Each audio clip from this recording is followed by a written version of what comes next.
जो उत्तर भारत की नदियाँ चल रही थी, ठीक, तो टॉपिक आप आ जाओ। तुम्हारा मित्र कौन नहीं है जो साथ में और है। आ रहे हैं?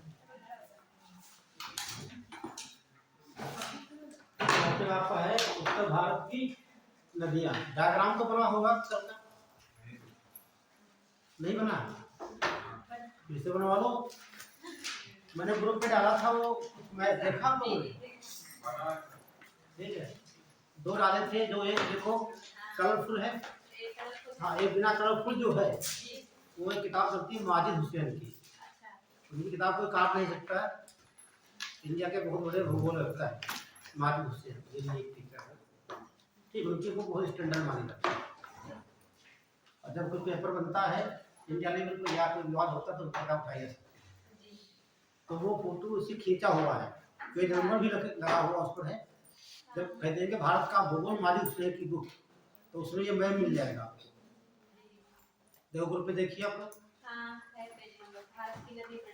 हाँ, तो आप देखेंगे उसमें मैंने इसे डाला था, कल बताया जा रहा था कि सतलज नदी सीधे मिलती है, हालांकि सब यमुना सिंध की नदियां हैं, सहायक नदियां, ठीक है। तो ऊपर इसमें दिख रहा है एक ही नदी जाकर मिलती है, वो चेनाब। ज्यादातर नदियां ना पूर्व से पश्चिम है, ज्यादातर नदियां। हाँ, वो मैं पूरे इंडिया के रखा उसमें है, ठीक है, लेकिन नाम है मुख्य नदियों के नाम दे रखी है, और मुख्य नदियां पढ़ाई भी जाती है। पश्चिम से पूरा नहीं, पूर्व से पश्चिम है ना, तक पश्चिम। ये तो देख लीजिए, दिशा तो क्लियर है ना। हाँ, मैंने वो एरो बना के दिखाया था आपको, फिर देख लीजिए उसमें क्या है। तो ये नदी बनाई थी मैंने,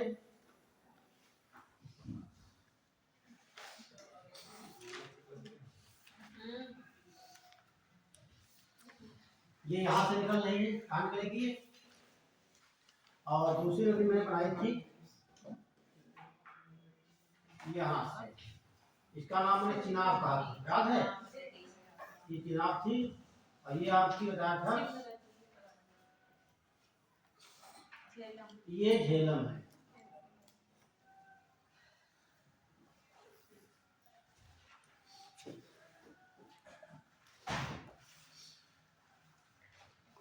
चिनाब, और ये नदी यहाँ से निकलती है, हाँ, और फिर एक नदी मिलेगी आपको इधर से, सतलज। हाँ, यही मैंने तो बनाया था इस प्रकार से, इसका मैंने कुछ ज्यादा कलरफुल कर दिया था। देखिए ये यहाँ पर मिल रही है, ये यहाँ मिल रही है, ये यहाँ मिल रही है, ये यहाँ मिल रही है, ठीक। और ये नदी आपकी है, ये ब्यास है, तो यहाँ देख लेंगे इसे सिंधु नदी कहते हैं, और ये सतलज, और ये आपको मैंने बताया था ये पास डबरा का नाम था, हिमाचल प्रदेश का डबरा है, सिपला डबरा।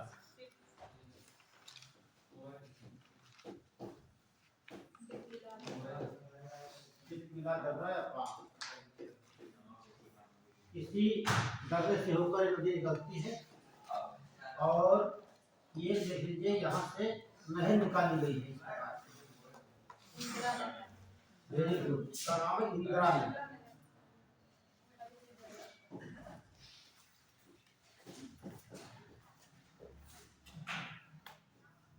ये भारत की सबसे बड़ी नहर है, 650 किलोमीटर लंबाई ये है। और जो ये स्थान आपका है, ये वाला, इसे कहा जाता है हर के बैराज। कहाँ पड़ेगा ये? कपूरथला, पंजाब में। क्लियर, इतना बताए थे। और लंबाई भी नोट कर सकते हैं, ये लंबाई देखिए 725 और 1800, लेकिन माजिद हुसैन 1140 ही दिखाते हैं। हाँ, माजिद हुसैन दिखाते हैं, ठीक है। तो आप दोनों लिख लीजिए, नदियाँ जो लंबाई होती है औसत होती है, ठीक, नापी जाती है उनकी लंबाई अलग अलग सबकी होती है, नापने वाला व्यक्ति अलग होता है। ठीक, जैसे एग्जाम्पल देते हैं, जैसे हमें वहाँ जाना हो सीधे, एक बार तो से सीधे चले जाएंगे ऐसे, अगली बार गए तो विकास खड़े होंगे, क्या करेंगे, हम मुड़ जाएंगे फिर नहीं मुड़ जाएंगे, तो दूरी क्या होगी, इतनी बढ़ जाएगी उसमें। अगली बार 3 लोग मिल जाएंगे तो क्या होगा, 3 बार मुड़ना पड़ेगा। उसके बाद जब हम घर से आते हैं, ठीक है, तो दूरी जो होती है एक बार 5 किलोमीटर, कभी 6 किलोमीटर हो जाती है, लेकिन 5 से कम नहीं होती वो, है ना। आप कितने मोड़ घूमते हैं, तो जब 10 किलोमीटर चलेंगे तो 1 किलोमीटर जो अंतर आ जाता है 2 किलोमीटर, लेकिन 100 किलोमीटर चलेंगे तो बहुत अंतर आ जाएगा, क्योंकि आप जैसे ट्रेन की पटरी वहाँ लंबाई ठीक रहती है, लेकिन जो हमारे 13 रोड है तो आप सीधा नहीं चल सकते हैं, जो घुमाव आएगा वो हाँ आप ऐसे सीधे नहीं, आप ऐसे ऐसे मुझसे गाड़ी चलाते हैं, सीधे हमेशा वैसे दुआ करते हैं, तो जैसे मुड़े की दूरी बढ़ती है। तो लिखा होता है नदियों की लंबाई औसत लिखा होता है या लगभग लिखा होता है। ठीक, तो दोनों नोट कर लीजिए, आगे में लिख लीजिए, मैंने और बुक से पढ़ रखा है। ठीक, तो ये आप ध्यान रखना है, सबसे लंबी नदी यही इसमें है। ठीक, घटता क्रम बढ़ता क्रम पूछता है, क्रम पूछता क्रम से उत्तर से दक्षिण मिलाना आपको है, ये ध्यान रखना। सबसे नदी लंबी चुनाव हो जाएगी, ठीक, उसकी सारी सहायक नदियां आई बनेगी। क्लियर, तो ये हो जाएगी 1140 लिखिए, या आप लिख सकते हो 1800, ठीक है, कोई लिख लीजिए। और ये आपकी 720 470 1050, और ये 2800। सर ऑप्शन मेरे 11 से 18 नहीं, लंबाई नहीं, लंबाई मतलब कोई नहीं, अच्छा ठीक है, लेकिन आपको जानने के लिए हम लिखे देते हैं, ठीक है। तो सबसे लंबी नदी देखिए यही हो जाती है, कम पूछेगा तो 1 नंबर पर, 2 नंबर और 3, ये सब ऐसे लगा सकते हो लंबाई का। और यहाँ पर बताया कि झील पड़ती है पूरा झील, और मैंने आपको बताई थी पर्वत श्रेणियां, एक तो पर्वत श्रेणी ये यहाँ मिलेगी आपको, ये लद्दाख, व्यासकर, ये यहाँ पर आपको मिल जाएगी काराकोरम, यही की नदी दिखाए होंगे श्योक नदी, श्योक पूछा जाता है। ठीक, एक गिलकी नदी यहाँ से मिलती है, 2 नदियाँ, ठीक है। हाँ, ओरमा नदी, ये बताया था किशन गंगा नदी यहाँ से निकलती, इस प्रकार से आती है, ठीक, किशन गंगा, यस, किशन गंगा नदी, ये सिद्धांत निकला। तो इसमें डायग्राम बना हुआ है, कुछ लिखवाने थे ये काराकोरम करवाते हैं, कौन सी ये काराकोरम। अगले क्लास में नदी आप पर्वत श्रेणियां बता देंगे। देखिए आप तो 12 बच्चे बैठे हैं, जो ये आपका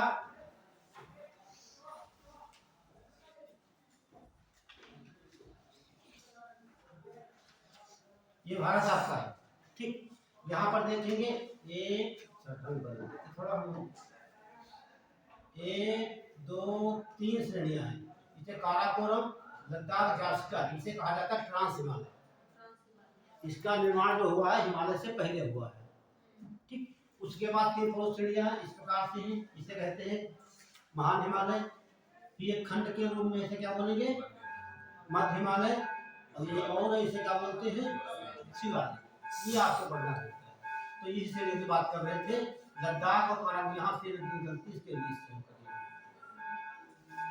तो ये पूछा जाता है सिंधु नदी भारत में जो है कि 2 श्रेणियों के मध्य प्रवाहित होती है, लद्दाख से और, ठीक है, और ये है कि आपका ट्रांस हिमालय हिमालय, ऐसे ही प्रकार से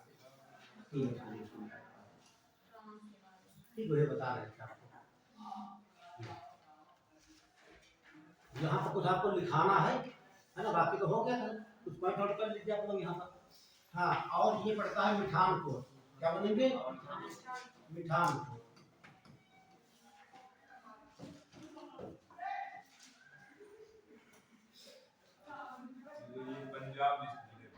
क्या पंजाब, ये देखिए, ये पंजाब, ये सवाल देखिए यहाँ पे, जितनी ये नदियाँ आप देख रहे हैं, झेलम, चिनाब, रावी, ब्यास, ठीक है, ब्यास को छोड़ करके बाकी सब कहाँ मिल रही है, पाकिस्तान में मिल रही है, चिनाब से, ठीक है।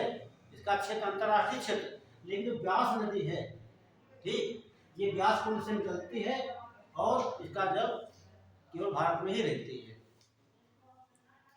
ठीक है, भारत में रहती ही। पूछेगा सीधे जो 5 नदियां हैं, 5 नदियां, 1 2 3 4 5, ठीक, उनमें से कौन सी ऐसी नदी है जिसका प्रवाह केवल भारत में, तो आपकी व्यास नदी है। हमें लिखवा दिया जाएगा।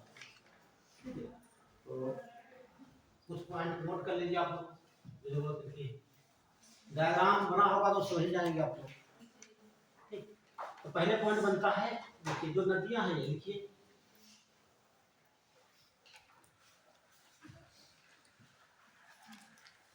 ये जो कहाँ से निकलेगी, शेषनाग झील से निकलती है। हाँ ठीक है, झेलम शेषनाग झील से निकलती है। देखिए ये झेलम नदी, झेलम नदी शेषनाग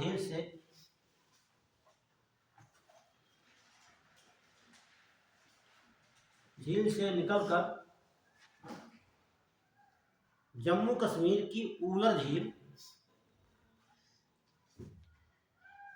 जम्मू कश्मीर की ऊलर झील होते हुए पाकिस्तान में चिनाब नदी से मिल जाती है। पाकिस्तान में चिनाब नदी से मिल जाती है।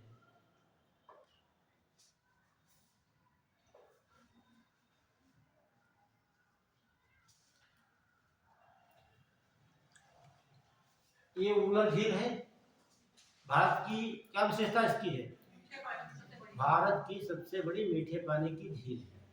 ठीक, तो इसमें प्रवाहित होकर कैसे निकल जाती है। ठीक, ये किशनगंगा हो जाएगी, किसी सागर नदी हो जाएगी, झेलम की हो जाएगी, और इसे पाकिस्तान में नीलम कहा जाता है। ठीक, अगला पॉइंट लिखिए किशनगंगा को। हाँ, किशनगंगा को पाकिस्तान में नोट मत करिए, समझ लीजिए नीलम कहते हैं, पूछा नहीं गया। ठीक है,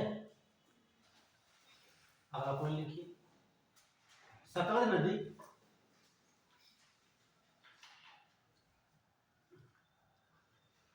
सिटकीला दर्रे से होकर भारत में प्रवेश करती है।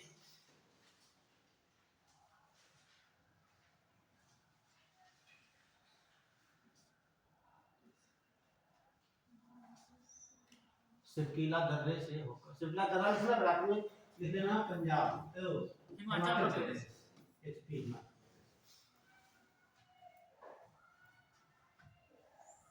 हाँ, सतलज नदी सिटकीला दर्रे से भारत में प्रवेश करती है।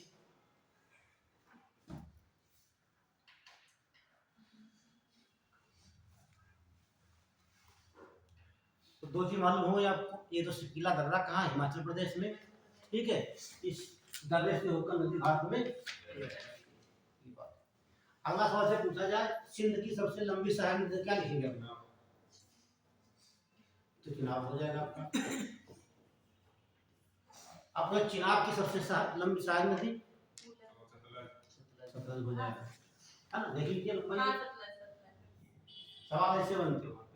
ठीक, आगे पूछ लिया जाए सतलज कितनी सहायक नदी है, क्या बोलते हैं, सिंध की ब्याज की सहायक नदी है। ठीक, आगे नहीं जाते तो ये लोग देंगे से हम। और रावी की सहायक नदी सिंध की, ये सब नदियां किसकी सहायक नदी है, सिंध की। डायरेक्ट काम मिलता छोटे बुक में कि जो आपकी झेलम नदी की सहायक नदी है, सिंध नदी की। ठीक, लेकिन सब मिलती है कहाँ जाकर के, सिंध में ही मिलती है, इसलिए सबको कह सकते हैं नदियां सिंध नदी की सहायक नदी है।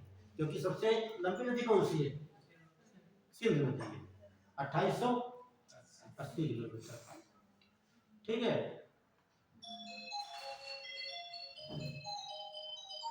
और ये बताइए इसका जगह सिर्फ पाकिस्तान में रहता है कि भारत में, कितना पाकिस्तान में है, कुछ 1766 किलोमीटर लिखवाए थे आपको, लिखा होगा। ठीक, चलिए अगला पॉइंट लिखिए।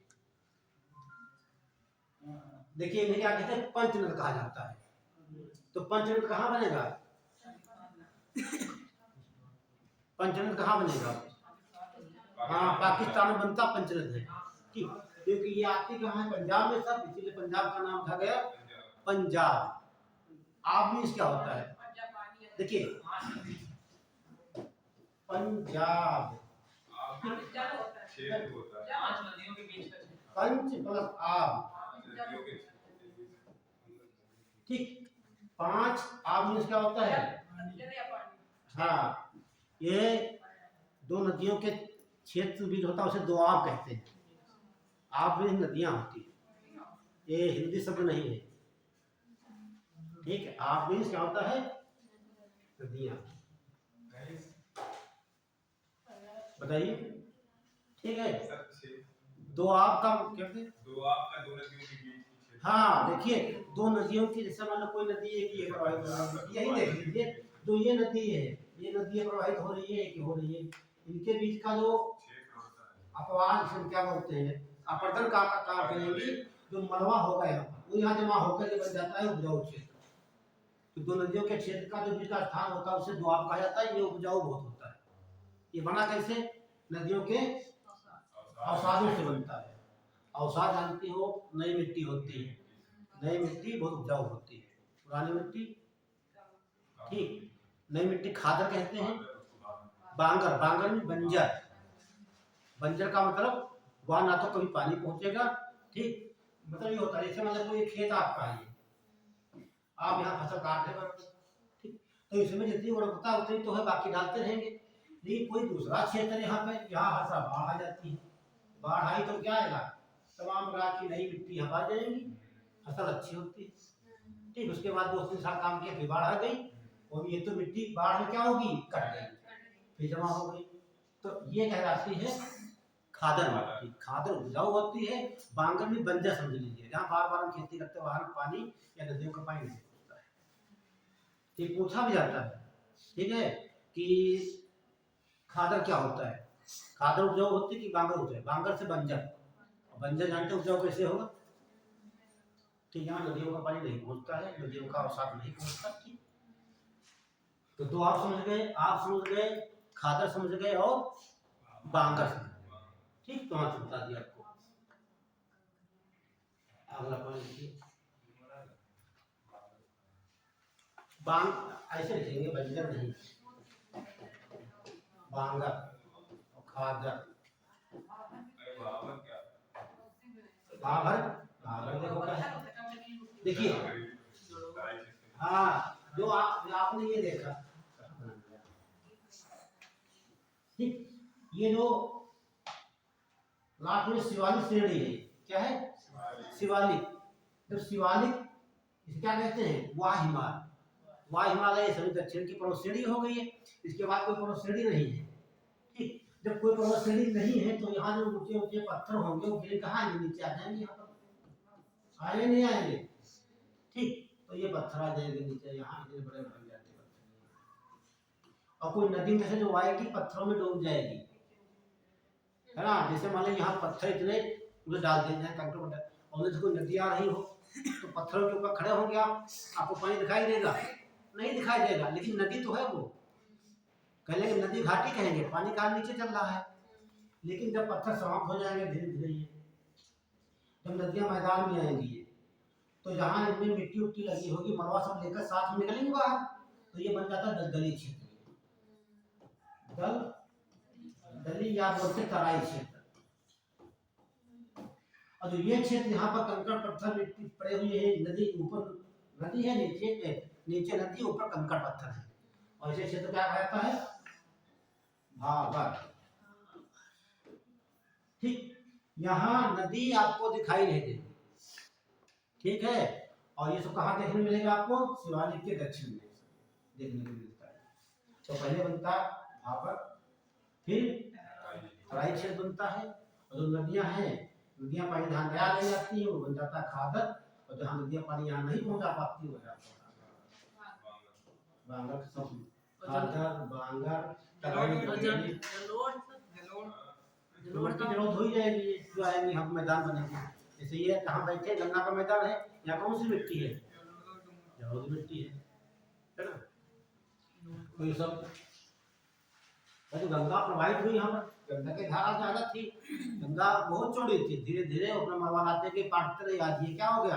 गंगा का मैदान है ये, ठीक। यहाँ हम खड़े हैं गंगा का मैदान है, ये बहुत उपजाऊ क्षेत्र यहाँ पे है, लेकिन यहाँ क्षेत्र में किसकी कमी है?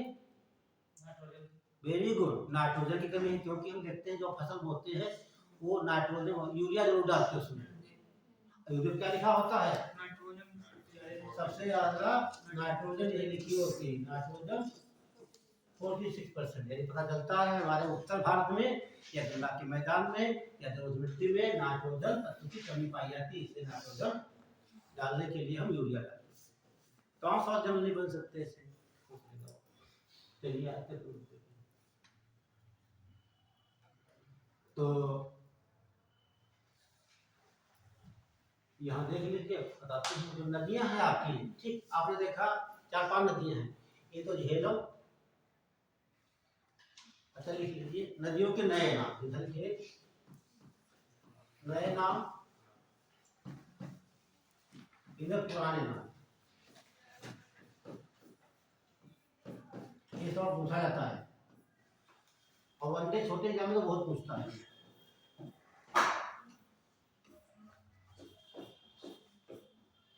सब लोग बताओगे, मैं पुराने बच्चे लिखता है तो मारेंगे और नए बच्चे पूछेंगे नहीं हो।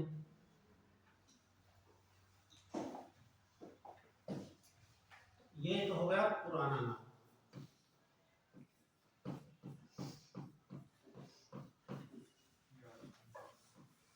और इधर हो जाएगा नया नाम।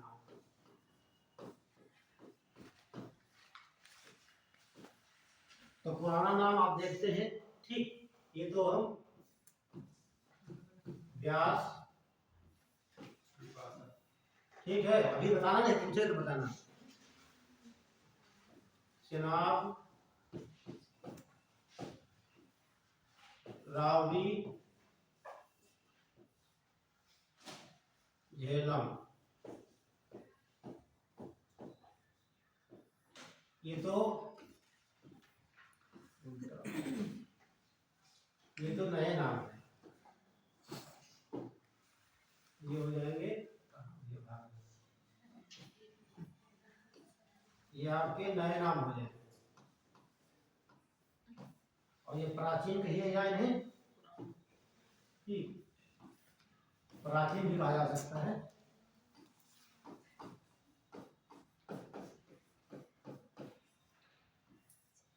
प्राचीन नाम, ठीक है। अब नए बच्चे, मैंने एक ट्रिक बताई थी आप लोगों को, लिखिए नहीं लिखिए, बताना नहीं अभी, ठीक है, बिना ट्रिक से बताइए इसे क्या बोलेंगे हम?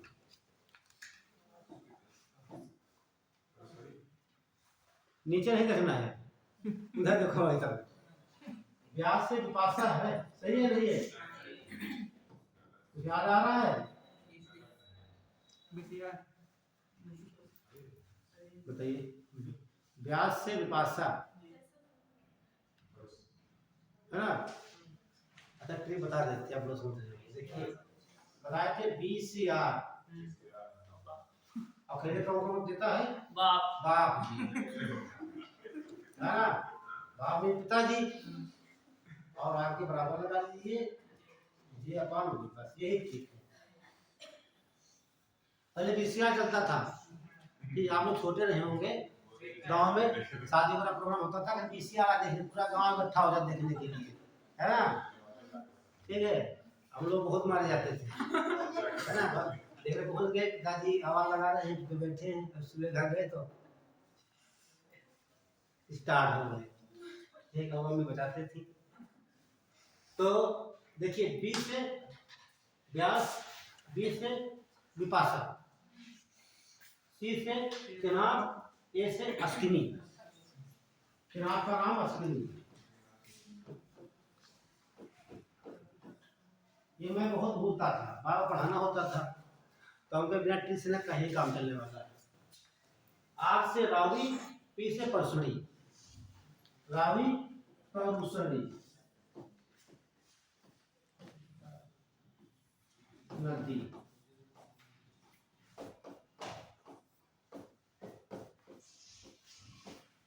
और जे से झेलम, झेलम का वितस्ता, तो बहुत पूछा जाता है, वितस्ता,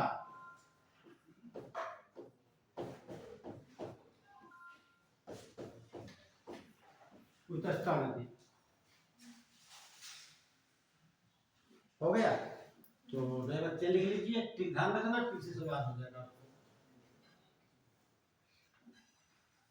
और ये सवाल पूछता है यूपीएससी में, ठीक, और तुम्हारे आप पूछेगा मैच करने के लिए, ठीक है, इसमें दे देगा उसमें से कौन सा मैच नहीं करता है, ये घुमा के देता है, ठीक है, या लिख देगा ऐसे, लिख देगा नदियों के नाम 4 लिख देगा, ठीक है, ये दे देगा ऐसे ऐसे A B C D, ठीक, इधर लग देता है रोमन में 1 2 3, चेंज कर देगा, मिलाइए ए का सही, बी का, सी का, ठीक, ऐसे सवाल पूछे जाते हैं सर। और वनडे एग्जाम में क्या पूछेगा, सीधे पूछ लेगा झेलम का ऋग्वेदिक क्या नाम है, जो ऋग्वेद में मिलता है ना, ऋग्वेद में पढ़ते हैं नदियों के नाम सब मिलेंगे आपको ये, ठीक, ये सब ऋग्वेदिक नदियों के नाम है, ये अर्जुन नाम से ध्यान रखना, ठीक, तो ये ऐसे सवाल बनते हैं, ये बात समझिए। तो आगे बढ़े फिर, ये तो ठीक हो गई इसकी नदियों की, एक की बताएंगे आपको डैम की, बांधों की, ठीक, बड़ी मजेदार ट्रिक है, तो लिख लीजिए, इन नदियों पर बनाए गए बांध, पुराने बच्चे तो खूब मुस्कुरा रहे हैं, अभी बताएंगे ट्रिक, बता देंगे पहले नदियों बने बांध, अब बोलना नहीं है कुछ,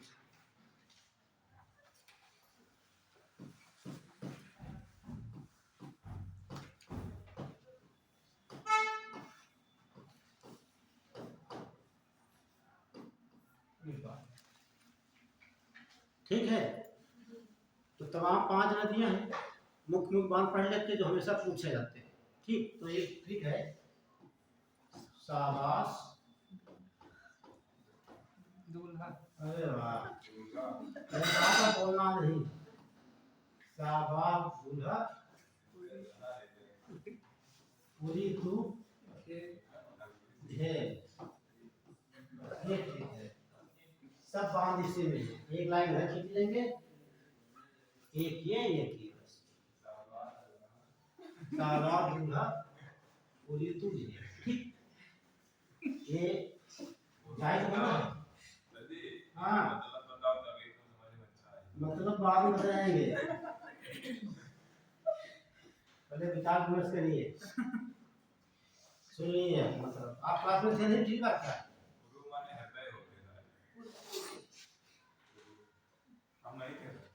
तभी तो कुछ बच्चे ऐसे हैं कभी क्लास में नहीं देखी हमारी, ठीक है, और देखिए ये चिनाब नदी की ट्रिक हो गई, चिनाब नदी में इतने डैम बने और ये बने हैं झेलम लिखे पहले से, ठीक है, तो देखेंगे सा लिखा सलाल नहीं, सवाल कोट, सवाल कोट बांध ही हो गया आपका, दूसरा है बताइए बगलिहार, बहुत बार पूछा गया, बगलिहार बांध, और साथ से सलाल बांध, सलाल बांध, दा से दुलहस्ती बांध,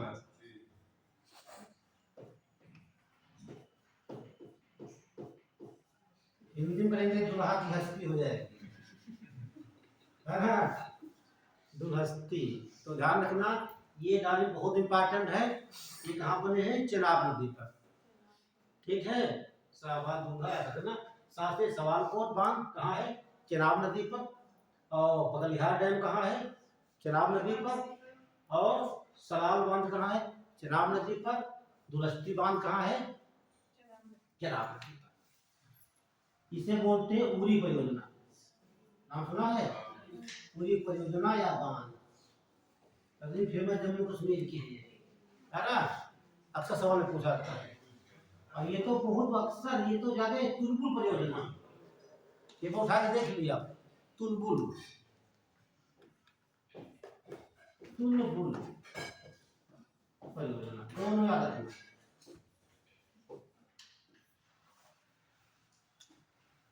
ये हो गया। और अब देखेंगे यहाँ पर एक रावी नदी है। रावी नदी क्या बोलते हैं? हाँ, यहाँ पे एक है थीन बांध, इसे इसमें कई बार है थीन बांध। और एक कौन सा है? रंजीत बांध। दोनों पूछे गए, रंजीत बांध। और व्यास बना है पोंग बांध, है ना? हाँ, कौन कौन है? व्यास नदी पर दोनों का पोंग बांध। और जो सबसे बड़े बांध की बात करें, भाखड़ा नागल बांध कहाँ है? सतलज नदी पर है। ठीक है, वो तो जरूरत लिखने की नहीं है। भाखड़ा, भाखड़ा डैम कहाँ है? सतलज पर। हिमाचल प्रदेश। हिमाचल। दो है, देखिए, एक भाखड़ा अलग है, नागल अलग है। ठीक है,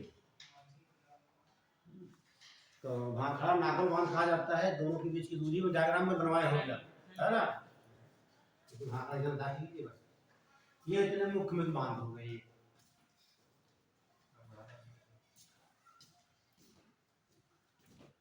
आगे दो सवाल बनते हैं नदियों का। एक तो लंबाई के आधार पर क्रम और सीरियल उत्तर से दक्षिण। दो सवाल करवाते हैं। अगला करवाते हैं सिंध नदी विवाद। 3 सवाल बचते हैं। तो लिख लीजिए इन 5 नदियों का उत्तर से दक्षिण सही क्रम।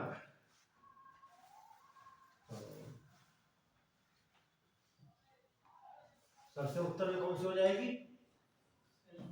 झेलम। झेलम के बाद चेनाब, फिर रावी, फिर व्यास, लास्ट में सतलज।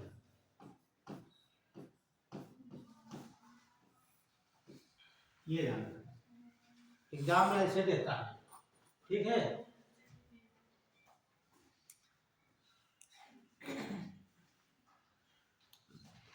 चार ऑप्शन तो घुमा फिरा दे देता है। ये 5 नदियां जो हैं, जैसे पंजाब नाम रखा गया है, हम यहाँ पर सिंध की नहीं बात करेंगे। वो बार बार निकली, उसमें जाकर सब नदियां मिल जाती हैं। ये बाकी का उद्गम क्या है? भारत से संबंध है। तो ये 5 नदियां तो ध्यान रखना, कहाँ से ये? नॉर्थ टू साउथ, उत्तर से दक्षिण या दक्षिण से उत्तर। आप लगा लेंगे, दिमाग में डायग्राम रहेगा तो कोई समस्या नहीं होगी। अगला देखिए, इन 5 नदियों इन 5 नदियों का लंबाई के आधार पर सही क्रम। लंबाई के आधार पर सही क्रम।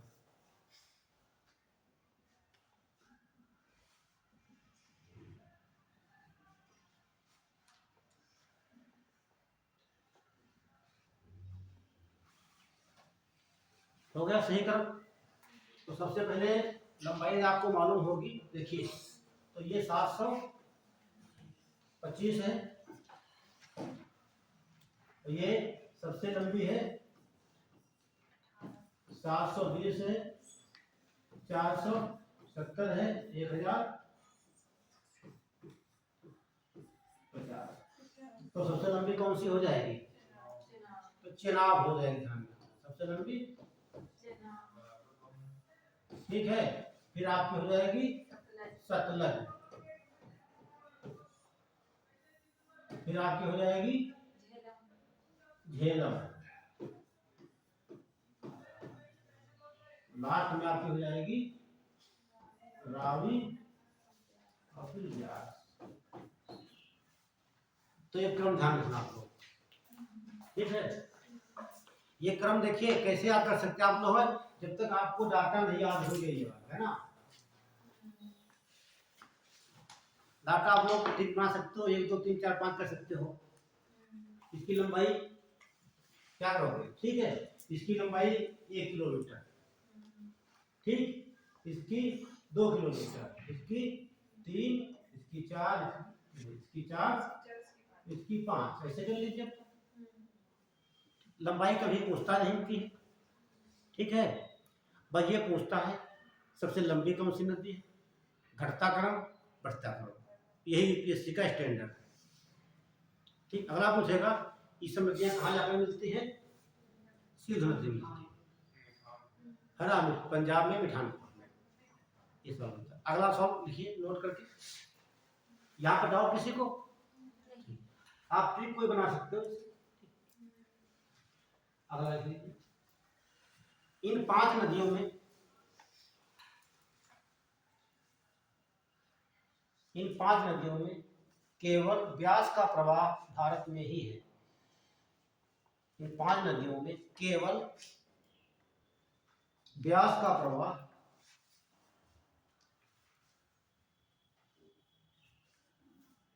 भारत में ही है।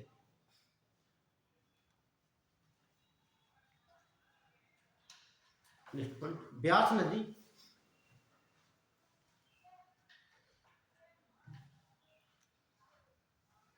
पंजाब के कपूरथला जिले में, पंजाब के कपूरथला जिले में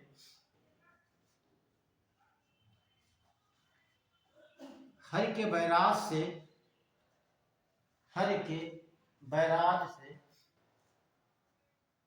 17 नदी में मिल जाती है।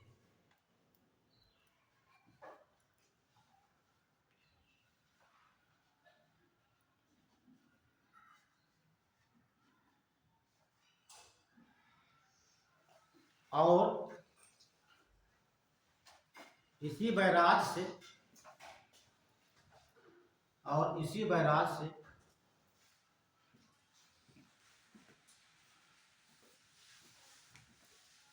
इंदिरा गांधी नहर निकाली गई है। ये लाइन बहुत इंपॉर्टेंट है, इंदिरा गांधी नहर निकाली गई है।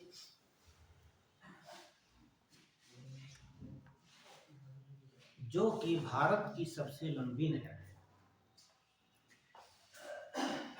जो कि भारत की सबसे लंबी नहर, लंबाई ले लेना है 650 किलोमीटर।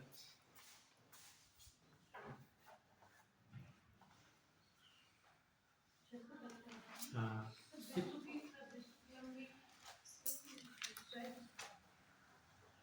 कौन से नहर, सोहेल नहर की लंबाई कितनी है बताइए,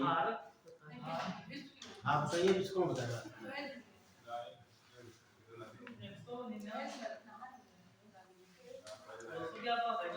अच्छा ये बताइए, चलिए बात कर लेते हैं। तो ये आपकी नहर है, ये सोहेल नहर कहाँ पर स्थित है, वहाँ बता रहे हैं आप जाके।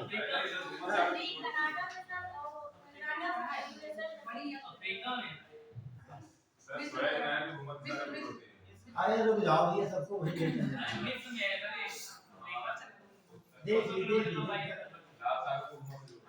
हाँ आप सही कहा,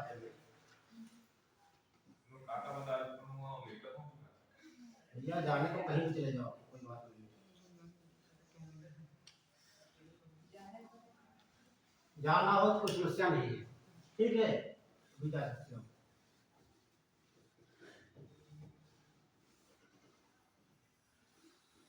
ये भारत आपका हो जाएगा, और यही से आप देखते हैं ये यूरोप आपका हो जाता है। ये आपका भूमध्य सागर है, क्या है भूमध्य सागर, ये यहाँ पर है आपकी सोहेल नहर, भूमध्य सागर, ये लाल सागर है, और ये अरब प्रायद्वीप है ना। तो ये नदी किसको जोड़ती है, लाल सागर और भूमध्य सागर को। अब यह जोड़ती है,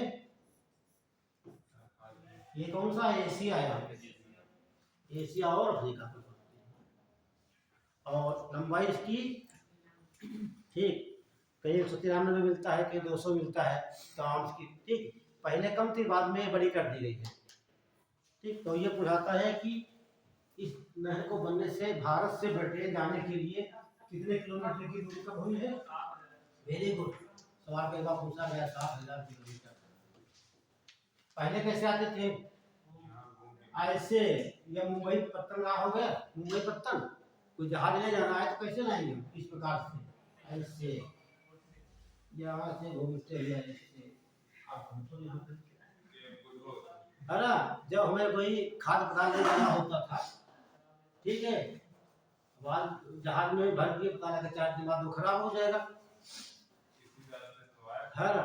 ठीक है, ये रास्ता आया था वो वास्को डी गामा। ठीक, कहाँ का था ये? पुर्तगाली था ये।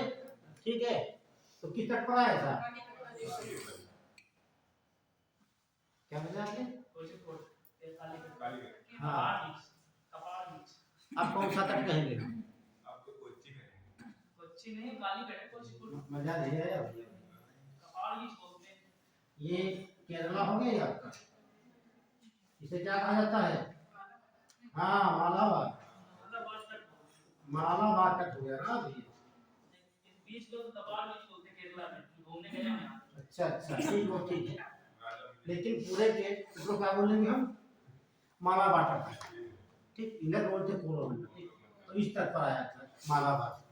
ठीक है, ऐसे घूमते हुए आ गए, हमको पता लगा लिया भारत यहाँ पे हम लोग रहते हैं। 1498 में। हाँ बताइए। तो ये लगभग 200 किलोमीटर है। हाँ, यही होना चाहिए।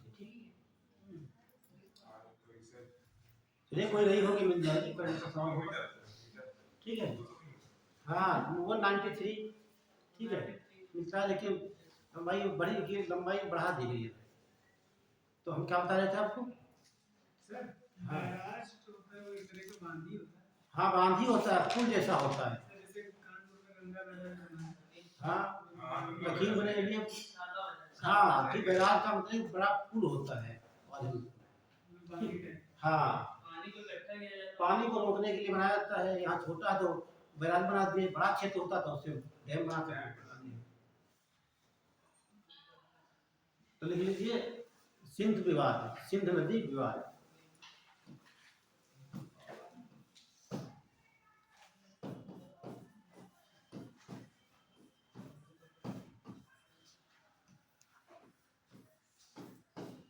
ये पूछा भी जाता है, कब हुआ? सिंध नदी विवाद कब हुआ? 1960 में। विवाद में है क्या?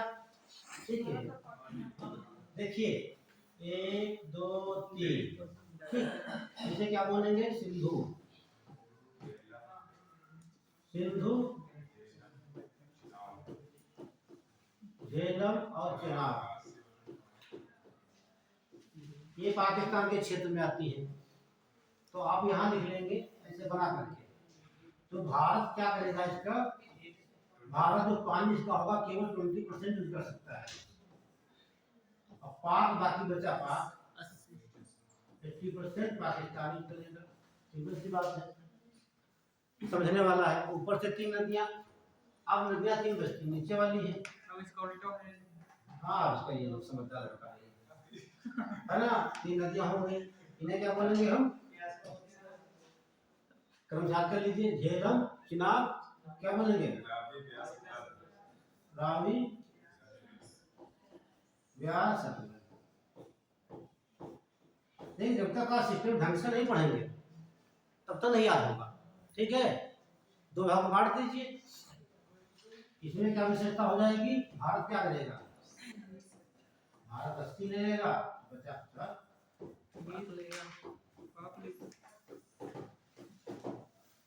ठीक है, ऐसे क्वेश्चन आते हैं कथन और कारण करके। ठीक है, तो लिखिए एक लाइन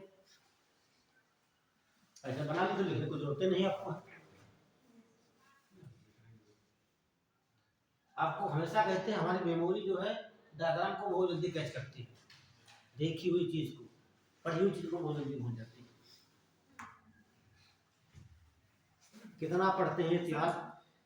व्यास नदी तो भारत से ये हिमाचल प्रदेश के व्यास कुंड से निकलती है, 470 किलोमीटर बहने के बाद पंजाब में ही कपरथला में जाकर मिल जाती है। तो इसका प्रवाह केवल भारत में ही है, ये अलग है, यही पूछा था यहाँ से। तो सर व्यास का पानी पाकिस्तान की यूज करें वो जा कहाँ रही नदी?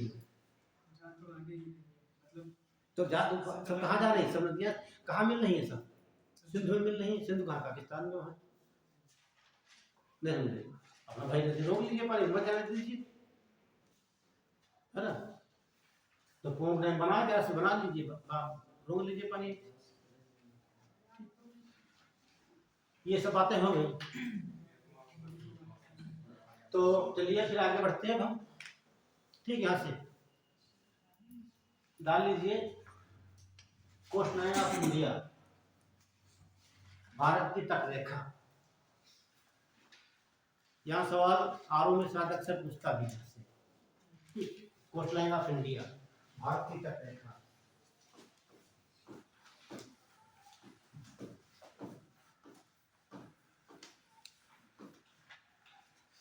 तटरेखा का मतलब होता है ठीक ऐसा राज्य जिसकी सीमा समुद्र से लगती हो, है ना, उसे क्या बोलते हैं? तटरेखा।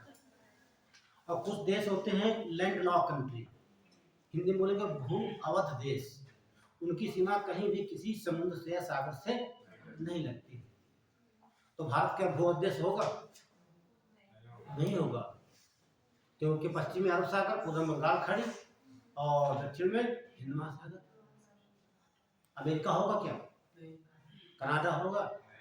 नहीं होगा। उत्तरी अमेरिका में ऐसा कोई देश नहीं है लैंड लॉक कंट्री। सवाल ऐसे पूछेगा, उत्तरी अमेरिका महाद्वीप में कोई भूमध्य देश नहीं है। ये बात होगी, ये बात होगी। ठीक, बी पूछेगा, दक्षिणी अमेरिका महाद्वीप में केवल 2 ही ऐसे देश हैं जो लैंड लॉक कंट्री। और कौन हो जाएगा? बोलिए। और चिली तो पूरा लंबा। हाँ सही याद है, पेरू देश है। पेरू बोल गया है, इनके बीच में टिटिकाका झील बनी हुई है। टिटिकाका झील कहाँ है? देख देख देख लीजिए, ये बोलबिया झील हो गई, ये आपका पेरू है, ये आपका बोलबिया है। कौन? ये चिली लंबा लंबा विश्व का सबसे लंबा देश है चिली। ठीक है, एटलस लाया हो,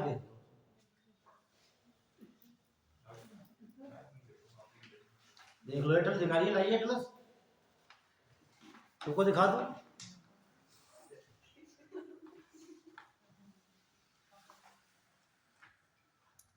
हाँ भैया, ये देखिए, दिखाया सबको? ये देखिए, ये चिली देश है, विश्व का सबसे लंबा देश पीला पीने वाला। ये आपका बोलविया हो गया, ये बोलविया और पराग्वे है।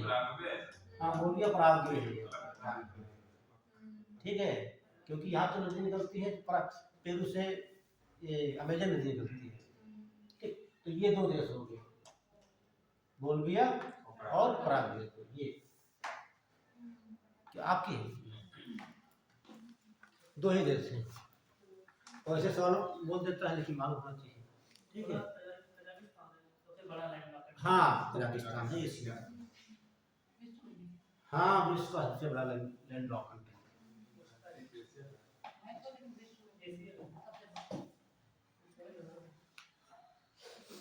बाकी एशिया में और आपको हम बता दें, ट्रिक बता देंगे। 3 ट्रिक है आपके पास। एक तो अफ्रीका की ट्रिक हमारे पास है, एक यूरोप की है, एक एशिया की है, और बाकी दक्षिण अमेरिका का 2 ही देश सही है। सब अगले दिन बताएंगे तो बता देंगे आपको। ठीक, 3 ट्रिक पढ़ लेंगे, आपको पढ़ने की जरूरत नहीं है। हाँ, पूछा जाता है।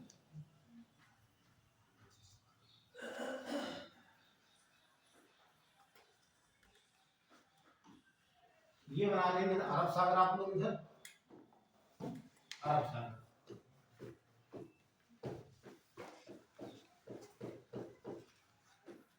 और ये बंगाल खाड़ी आपकी हो गई, ये आप अच्छा खाड़ी किसे कहते हैं? तीन और से जमीन से लैंड से घिरा हुआ। खाड़ी और प्रायद्वीप? तीन और से पानी। सर तीनों ओर हो गई। नहीं आप बताइए क्या बता रहे? प्रायद्वीप जैसे तीन तरफ से जल से घिरा होता है, एक तरफ से और खाड़ी? फिर बोलिए खाड़ी के बारे में। खाड़ी बताइए आप। खाड़ी खाड़ी जिससे हिंद महासागर से नीचे जुड़ा हुआ नहीं जैसे नहीं इनको सही से पता नहीं पर आप बता दीजिए सबको। रेगिस्तान से लगा हुआ। अरे भैया जैसे अरब सागर रुक जाओ। ये कौन सी खाड़ी है? ये कौन सा देश है? बंगाल। ठीक। पश्चिम बंगाल। कोई भूभाग है? ये भी भूभाग, ये भी भूभाग। सागर का हुआ क्षेत्र, ठीक, जो तीन ओर भूभाग से या स्थल भाग से घिरा हो। ये सागर आपका हो तो क्या है? तो है तो सागर ही आपका। कौन सा सागर है ये हिंद महासागर का क्षेत्र है, ठीक है। तीन ओर से भूभाग से घिरा हो, क्या बोलेंगे उससे हम? खाड़ी कहते हैं। क्लियर? और प्रायद्वीप कैसे कहते हैं?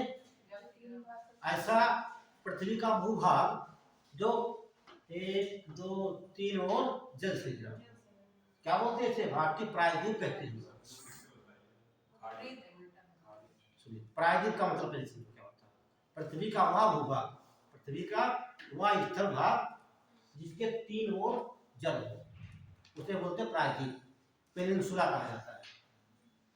कोई बच्चे लिख रहे हैं, नोट कर लीजिए कि पृथ्वी का वह भूभाग या स्थल भाग जो तीन ओर जल से घिरा हो,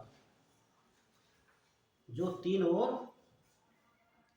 पृथ्वी का वह भूभाग या स्थल भाग जो तीन ओर जल से घिरा हो,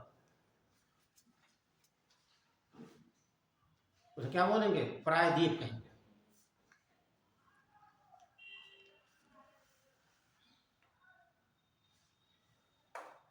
अब खाड़ी का हो जाएगा, इसके उल्टा हो जाएगा। लिखिए जल का वह क्षेत्र, जल का वह क्षेत्र जो तीन ओर भूभाग या स्थल भाग से घिरा हो।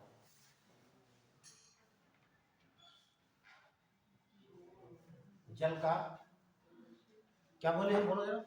भूभाग।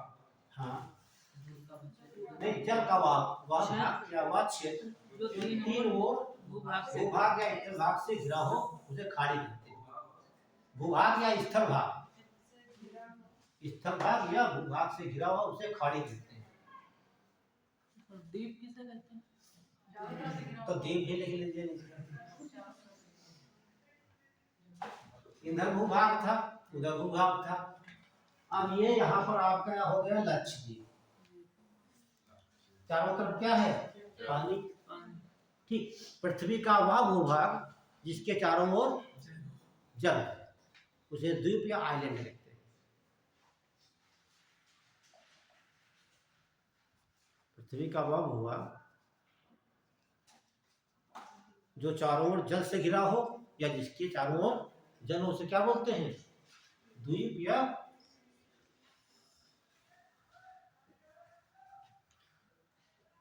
द्वीप। तो विश्व का सबसे बड़ा द्वीप क्या हो जाएगा? ग्रीनलैंड। विश्व का सबसे बड़ा नदी द्वीप कल ही तो लिखाए थे हम लोग को, ठीक है। समुद्र चलिए देखिए। भाषा में आपको क्या जाएगा, फिर पूछ लेना बाद में, ठीक है। वरना हम बताते रहेंगे आपको, हमारा काम नहीं होता है। तो क्या हम देखते हैं? कोस्ट लाइन ऑफ इंडिया, ठीक है। तो ये आपका पश्चिमी घाट हो जाएगा। क्या बोलेंगे? पश्चिमी घाट या पश्चिमी तट कहेंगे इसे। क्या बोलेंगे इसे हम? पश्चिमी तट। ये आपका पूर्वी तट हो जाएगा।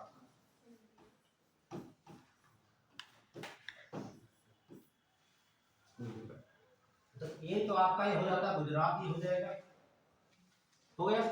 दूसरा आपका हो जाएगा महाराष्ट्र, हो गया। तीसरा आपका गोवा, चौथा आपका गुजरात, पांचवा आपका केरल। तो कितने राज्य हो गए? 5 राज्य हो गए। तो आप देखेंगे इसे बोलते गुजरात, गुजरात, महाराष्ट्र, गोवा, कर्नाटक और ये केरल।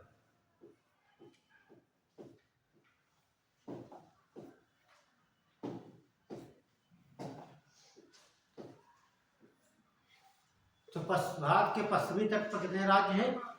5 राज्य हैं जो कोस्ट लाइन बनाते हैं। ठीक है, तो कोस्ट लाइन बनाते हैं, देख लीजिए ये गुजरात। ठीक, अब बच्चे बताएंगे हम, तो बच्चे पुराने बैठे हैं। कितनी तटरेखा बनती है? 12-14 किलोमीटर। और सबसे कम केरल की हो जाती है, ये गोवा की, और 208 इसकी है। इसकी बताइए। अच्छा, दोबारा लिख लीजिए आप।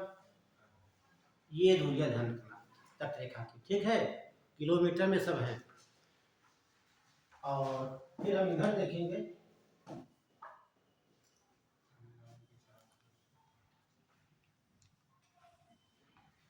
इधर कितने राज्य हैं? 4। हाँ, 4 राज्य। ये आपका हो जाएगा तमिलनाडु।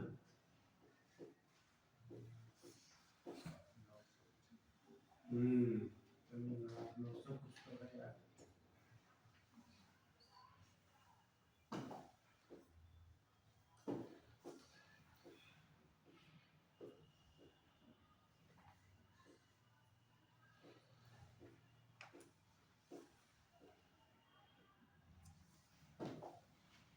तो आप देखेंगे,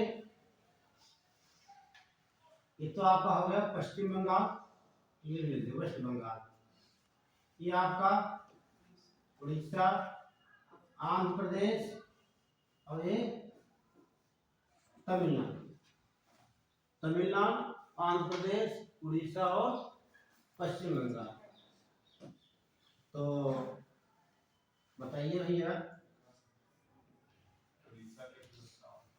हाँ, कितनी?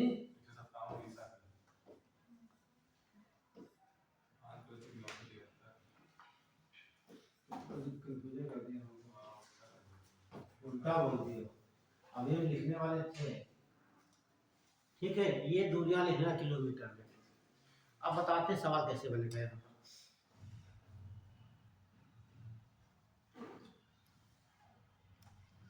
हिंदी में लिखेंगे, देखिए पश्चिम बंगाल, उड़ीसा और आंध्र प्रदेश, तमिलनाडु। क्रम भी ध्यान रखना आप लोग, ठीक है। और दूरियां कितनी है?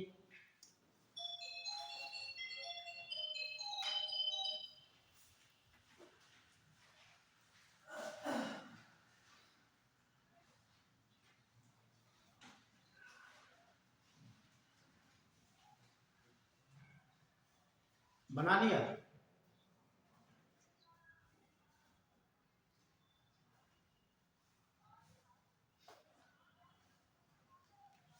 चलिए बढ़े बेटा। क्या तो अब यहाँ देखिए सवाल है,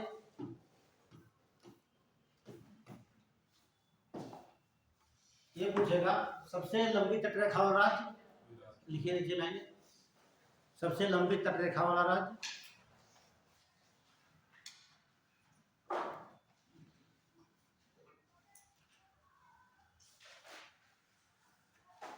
गुजरात। दूसरा पॉइंट लिखेंगे, पूर्वी तट पर सबसे लंबी तटरेखा वाला राज्य। गुजरात तो पूरे भारत का हो गया, ठीक है। पूर्वी तट पर सबसे लंबी तटरेखा वाला राज्य आंध्र प्रदेश।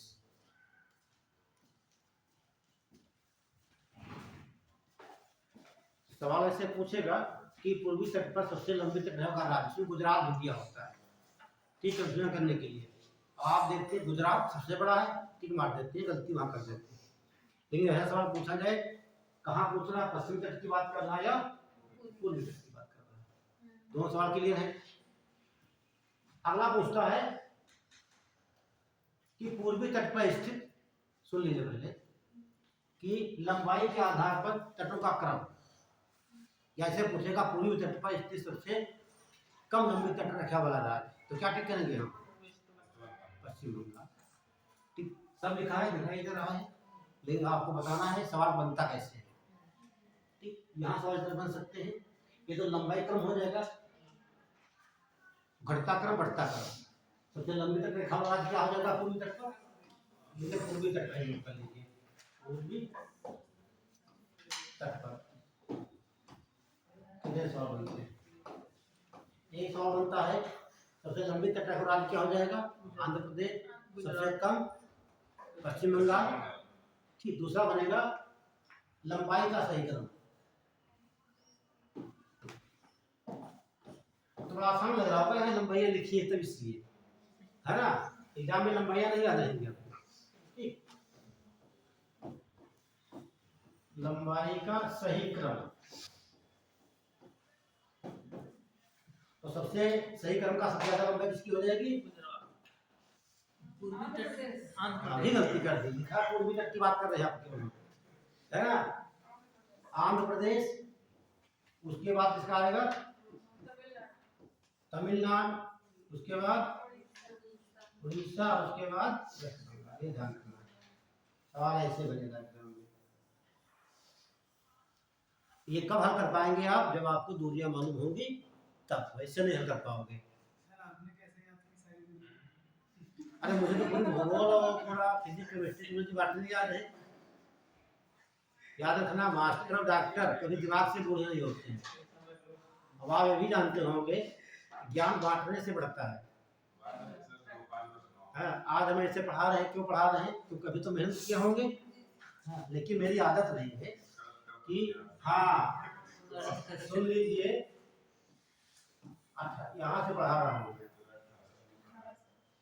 18 से लगातार। ठीक, जूलॉजी, बॉटनी, फिजिक्स, केमिस्ट्री, 4 विषय ये हुआ भूगोल। कभी कभी हेल्प नहीं लेते किसी की।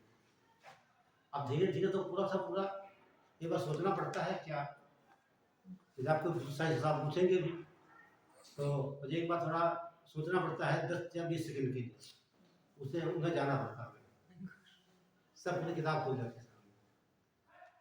ठीक है, क्या कभी ऐसा रहा होगा? आप लोग हमसे सीखिए, ठीक है? जो गुरु जी हमारे सब दिमाग में भर सकते हैं, तो आपको तो बहुत लालच है, अभी आपके आगे भविष्य है, क्या करना है ना?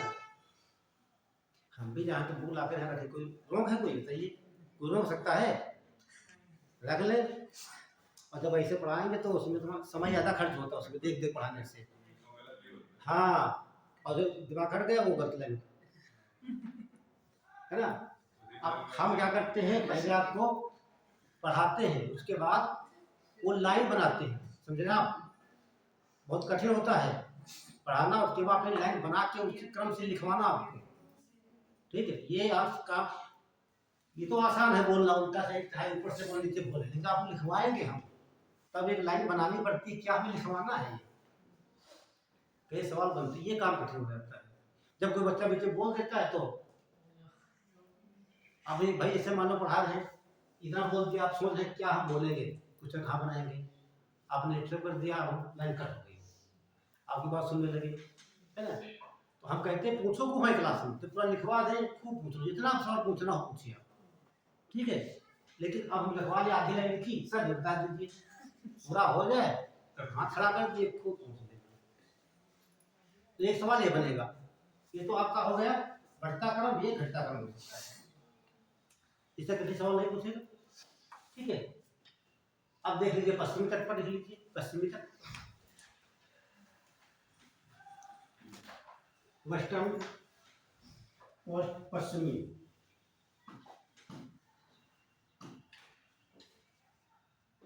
पश्चिमी तट। तो सबसे लंबी तट रेखा और आज क्या हो जाता है?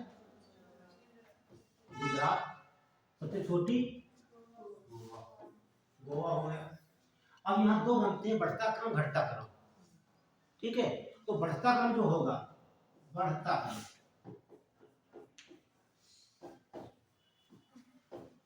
कैसे होगा? सबसे पहले क्या होगा आपका? अच्छा, वो तो बढ़ता हम बढ़ते हुए जाएंगे ना, तो ये सबसे बड़ा देखेंगे फिर। हाँ सही कहा आपने, हाँ सही बात बोला, ठीक। सब लोगों ने हंस लिया तो मैं ध्यान ही नहीं दिया। तो सबसे बड़ी कौन सी हो जाएगी? गुजरात की तटरेखा।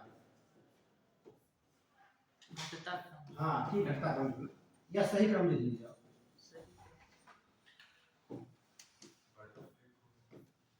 दोनों सवाल बनते हैं, ठीक है। घटता या लंबाई के आधार सही क्रम, ठीक, लंबाई आधार माना जाएगा, ठीक। तो सबसे लंबा गुजरात, उसके बाद केरल की महाराष्ट्र,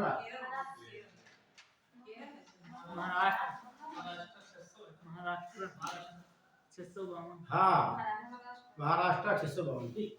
फिर महाराष्ट्र बनेगा, उसके बाद केरल, लास्ट में कर्नाटक भी एक।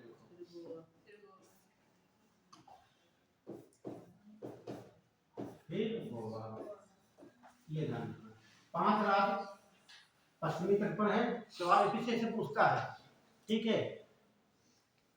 पश्चिम में 5 राज्य तट रेखा बनाते हैं और पूर्वी पर 9। कितने राज्य हो गए पूरे? ये पूछा गया सवाल यूपीएससी में, पीछे से कई बार सवाल आया है। भारत के कितने राज्य तट रेखा बनाते हैं? कितने हो गए? 9 राज्य। और केंद्र शासित की नहीं बात करता है, टोटल की बात करेगा तो सब जोड़ लेंगे उसमें, ठीक।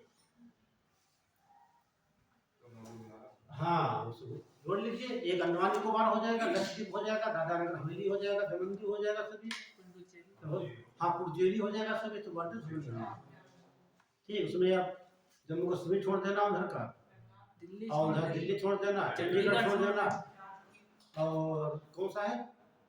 4 ऊपर है 4। हाँ वही छोड़ देना, बस हो जाएगा आपका, ठीक है। तो लिख लीजिए 9 राज्य भारत की तटरेखा बनाते हैं। ये सवाल कई बार पूछा गया एग्जाम से। 9 राज्य भारत की तटरेखा बनाते हैं,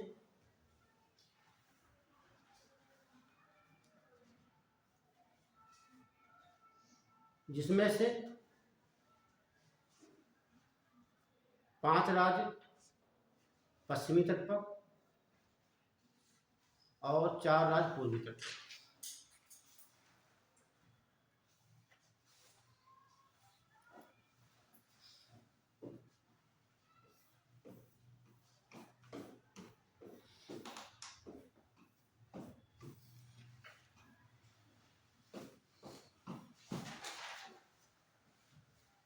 अब एक चीज यहाँ देख लीजिए,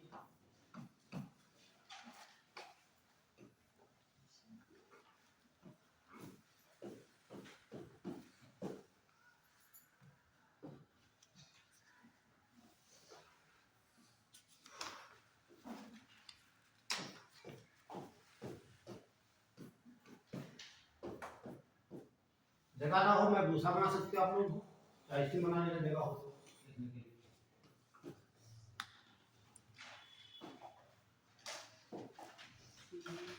ये देख लीजिए आप, जो ये तट है आपका, ये इसे कहते हैं काठियावाड़ तट, या क्या बोलते हैं? सौराष्ट्र तट।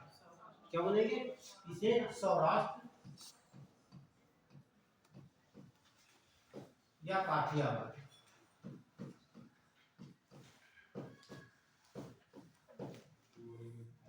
ठीक। ये आपका हो गया पश्चिमी घाट। क्या बोलेंगे? पश्चिमी घाट कहिए या पूर्वी घाट बोलेंगे।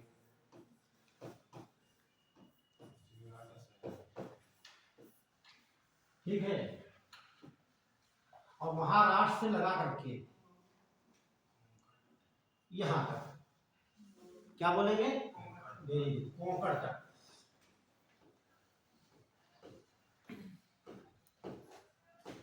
और इसे क्या बोलेंगे? कन्नड़। कन्नड़ तट। इसे क्या बोलेंगे? मालाबार। मालाबार। ये तो पश्चिमी तट के, ठीक है, ये पश्चिमी घाट के तट हो गए। ये कभी पूछ सकता है क्रम से, ठीक है, उत्तर से दक्षिण क्रम में। तो काठियावाड़, कोंकण तट, कन्नड़ और मालाबार। अक्सर पूछता है कि केरल के तट को क्या कहा जाता है? मालाबार तट। ठीक, इतना लिख लीजिए इसी में, या आप उधर बना भी सकते हो अगला मैप। पेन चेंज कर दिए, दूसरे कर ले लीजिए। हमेशा भूगोल में कई कई प्रकार की पेन लेकर आया करो। मुझे पहले इसका नहीं मालूम था ये कैसे किया जाता है, तो पूरा 1 साल से पढ़ा रहे हैं। देखा आपने कि ब्लैक है इसे, धीरे धीरे नॉलेज हो गया इसके बारे में, बोर्ड के बारे में।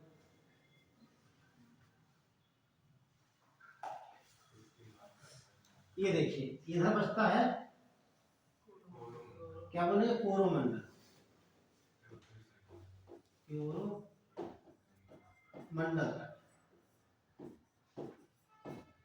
ये भैया कौन सी सरकार है? उत्तर सरकार। और गलती से यहाँ हम लोग उत्तर प्रदेश सरकार होना चाहिए, है ना? लिखा था उत्तर प्रदेश सरकार का जो आती है यहाँ पे। और इसे क्या बोलते हैं? उत्कल। अरे वाह, इसे बोलेंगे बैंगा। बैंगा, ठीक। ये इतने तक है, लाइन से लिख लीजिए आप लोग। इस तरह को क्या कहा जाता है, सब कुछ एक ही मैप में स्पष्ट है।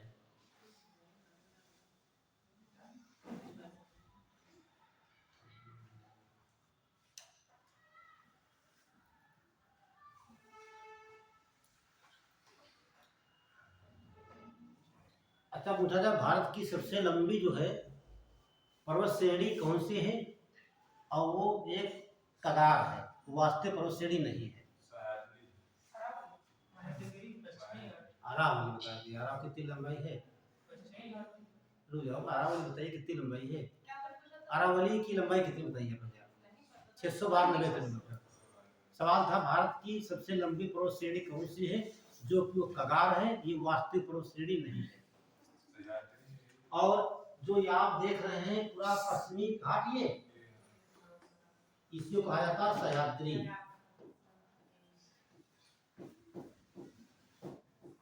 यदि हिमाद्री कह देंगे तो कौन सा हिमालय? महान हिमालय हो जाएगा, ध्यान रखना, ठीक है। सह्याद्री कहते हैं पश्चिमी घाट को या पश्चिमी तट को, और सह्याद्री और हिमाद्री कहते हैं महान हिमालय, ठीक। ये ध्यान रखना, बना लीजिए फिर आगे बढ़ेंगे। तो इसे सह्याद्री कहिए या तो सर उसका क्वेश्चन आप बताएं। कौन सा? सबसे लंबी जो है हाँ तो वही तो आ रहे हैं। देखिए ये जो बना लिया सब लोगों ने, अब देखिए यहाँ से लगाकर ये, इसे क्या कहते हैं? पश्चिमी घाटी। ये के पर्वत श्रेणी है 1600 किलोमीटर, लेकिन वास्तविक पर्वत श्रेणी नहीं है, ठीक है। नाम तो बता दें, सह्याद्री कहा जाता है या पश्चिमी घाट, ठीक है। पश्चिमी घाट क्या है? एक श्रेणियों का एक क्रम एक है, लंबाई 1600 किलोमीटर लगभग है, ठीक। इससे लंबी क्या भारत में कोई पर्वत श्रेणी है? कोई नहीं है, ठीक है। और लेकिन ये वास्तविक पर्वत श्रेणी नहीं है। कौन सी बताइए? अच्छा, हिमालय से भारत में तो है ही है ना? तो सवाल मैंने नहीं समझा। आप हिमालय की बात, मैंने क्या कहा था? भारत की सबसे लंबी पर्वत श्रेणी जो कि कगार है, वास्तविक पर्वत श्रेणी नहीं है, उसे आप बताना है। लेकिन हिमालय क्या है? वास्तविक पर्वत श्रेणी है, फोल्डर है, पर्वतीय है ना? इधर यूपीएससी के लाइनों में जादू होता है ना? वो एक लाइन घुमा देगा, का की नाम में कर देगा, है ना? का की में बड़ा अंतर हो जाता है ना? सब बढ़िया लिख दिया, आखिर नाट लगा दिया, सब सही तो लिखा है। हाँ वो नहीं, अब आप नहीं, सब हाँ सही तो लिखा है और समझ जाते है, समझ भी हो रहा है आगे, ठीक है, ठीक है। अब आखिर चुप लिखा होता नहीं है, ये नहीं दिखता है किसी को, ठीक, वही गलती हो जाती है। और ज़्यादा सवाल ऐसे देता है, ठीक समझ जानते हो लेकिन समझ नहीं पाते हो कि लैंग्वेज। चलिए अब इसके बाद बात कर लेते हैं, जान लीजिए कोंकण तट या लालित कोंकण रेलवे डाल लीजिए। कोंकण रेलवे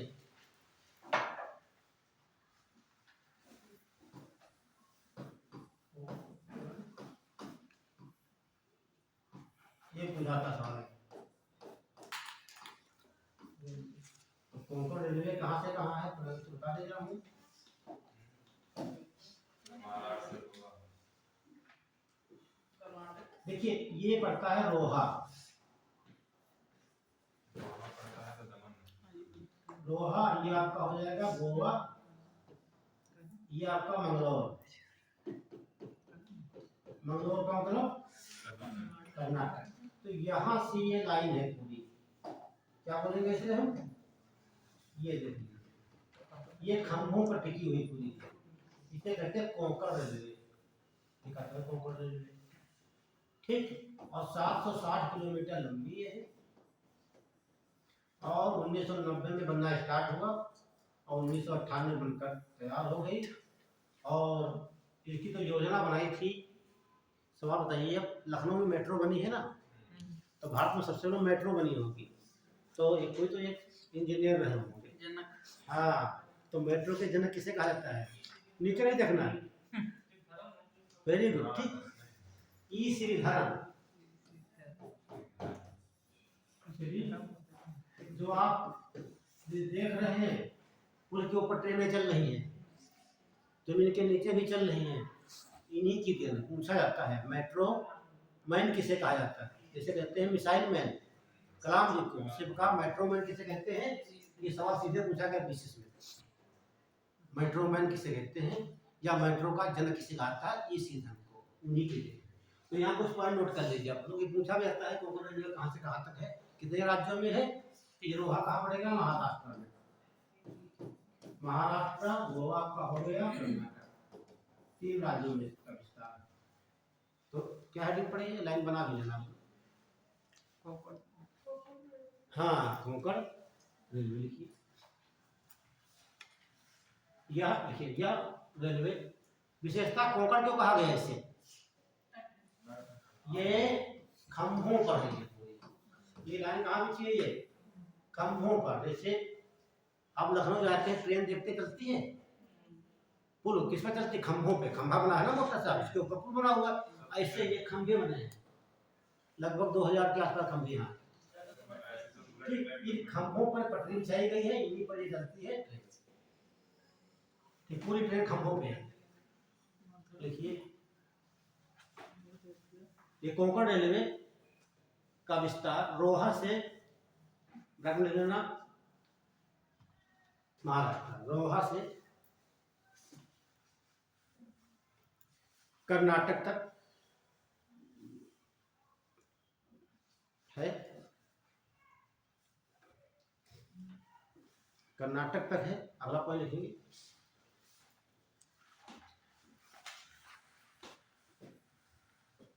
देखिए इसका निर्माण 1998 में हो गया था, 1998 में हो गया था।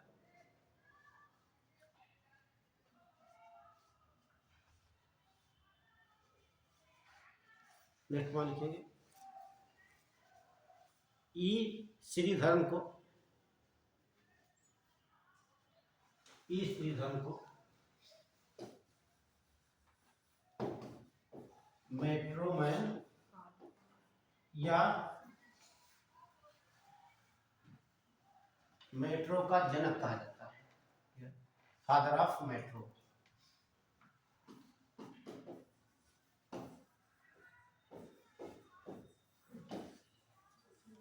ये सवाल कहीं ना कहीं आपको मिल जाएगा, ठीक पूछा गया। आज की दूरी आप लिख लेंगे लगभग कितनी है, पूछा गया है 700।